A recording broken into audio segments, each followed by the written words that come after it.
Other new arrival, the 1967 Jaguar XKE Series 1 Roadster, Warwick gray over navy blue.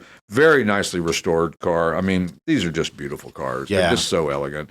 Very desirable. It's got the 4.2-liter double overhead cam inline 6-cylinder, 4-speed manual transmission.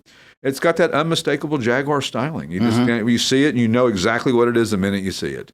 Unlike the Jaguar C-Type that we were talking about, where people see it and didn't really know what it was because they weren't as iconic, they weren't as prevalent in the United States. Right.